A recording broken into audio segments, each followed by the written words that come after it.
Hi, I'm Rebecca. Welcome to the second video of my Victorian undergarment series. Today I will be starting on these. The pattern can be found in the Victorian underwear pattern set that you can find on the Black Snail Patterns Etsy page. There are 4 different patterns that are included in this set: the chemise, bustle, petticoat, and drawers. And I've already made the chemise. I most likely will not be making the bustle from the pattern. I'm going to choose a bustle with a different shape. I'm most likely going to make one that is more similar to the U-shape bustles that can be found from other historical costumers on YouTube, and I will include links to their videos as well, so there's some frame of reference for what I'm talking about. A few weeks ago, Abby Cox put out a video on sewing tips, and after making my last video, I realized that I probably did need a little help and advice. Definitely got called out there. So I took a few suggestions from Abby and I bought myself some decent quality sewing supplies. I got onto the Burnley and Trowbridge website and I ordered myself some thread, some nice sewing needles, and a thimble. Now, if I use the thimble I ordered, it remains to be seen because this is a little bigger than my middle finger and my ring finger even. I am a size 8 and the thimble is a size 10, and I didn't really think about it when I was ordering it, but now that it's here and I've tried it on and I've tried sewing with it, it makes a lot of sense that it doesn't fit quite perfectly. And I also ordered a package of needles. They're the Bowen brand. I will include the link to Burnley and Trowbridge once I'm done editing. And last but not least, I bought some linen thread. And these are the colors I bought. There's a brown and an ivory, and this gold, it doesn't read super gold in the viewfinder, but it is gold, I promise. Those threads are for some future projects. The ivory is for the pair of drawers. I am going to be basting instead of pinning these drawers. But for the basting, I will not be using my linen thread because I'm kind of nervous about it. I'm going to be using this Gutermann poly thread, and I'd rather not waste the linen thread for basting, so I'll be dealing with all of that accordingly. Now that I've gotten all of that out of the way, why don't we get started?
So this last piece I cut out was the cutting help lace trimming, and it's supposed to act as a bias tape for the edge of the lace to cover up the selvage edge where the drawer's fabric and the lace are sewn together. But they only said to cut one out on the fold of the fabric, and that was a little confusing to me, so I cut two. Because if you can see, it's supposed to go on this lower edge here. And I'm not a horrible judge of how big things are supposed to be, but one of these only fits one of the sides of the drawers. So I'm going to go reread through directions and see if I missed something. If I didn't miss something, great. If I did miss something, that means I should just read a little more thoroughly. So I will see what happens.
So I have to sew this on now. I'm going to do what I did for the last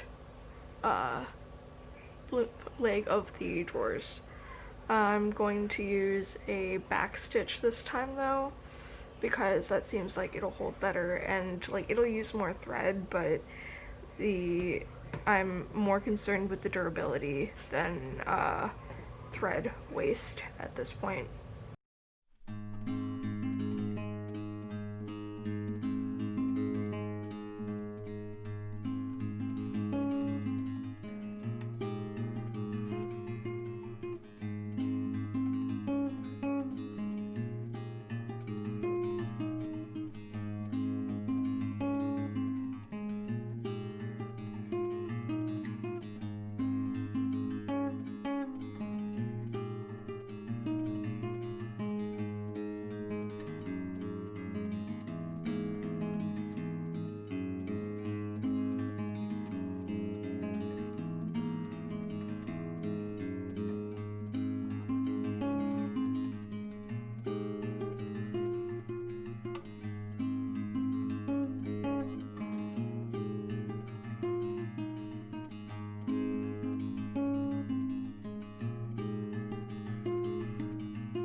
I got the first leg of the drawers done.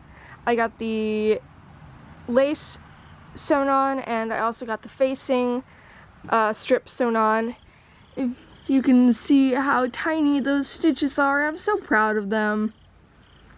And tentatively these fit so far, and I'm going to start on the second leg of the drawers, and I will get back to y'all.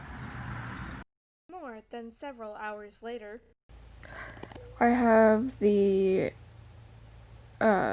leg seams stitched now. I'm going to flat fell the seams of the drawers one section at a time. These are just sewing the legs together, and next will be the crotch seams, and I will do those last. And then after that, I'll be able to put the waistband and drawstring in.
At this point in the project, I had decided that it was in my best interest to begin machine stitching the garment. I chose to do this because I wanted a finished garment.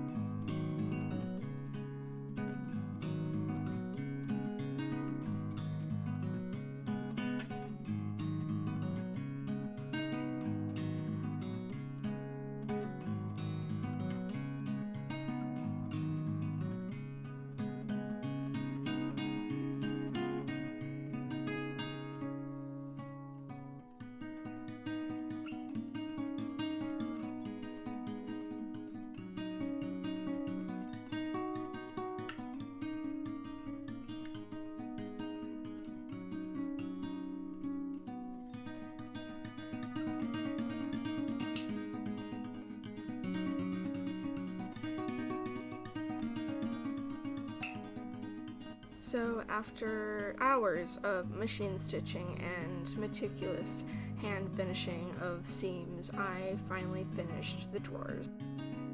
And here they are! I'd like to give a big thank you to my patrons for making this video possible, and as always, if you enjoyed this video, be sure to like and subscribe.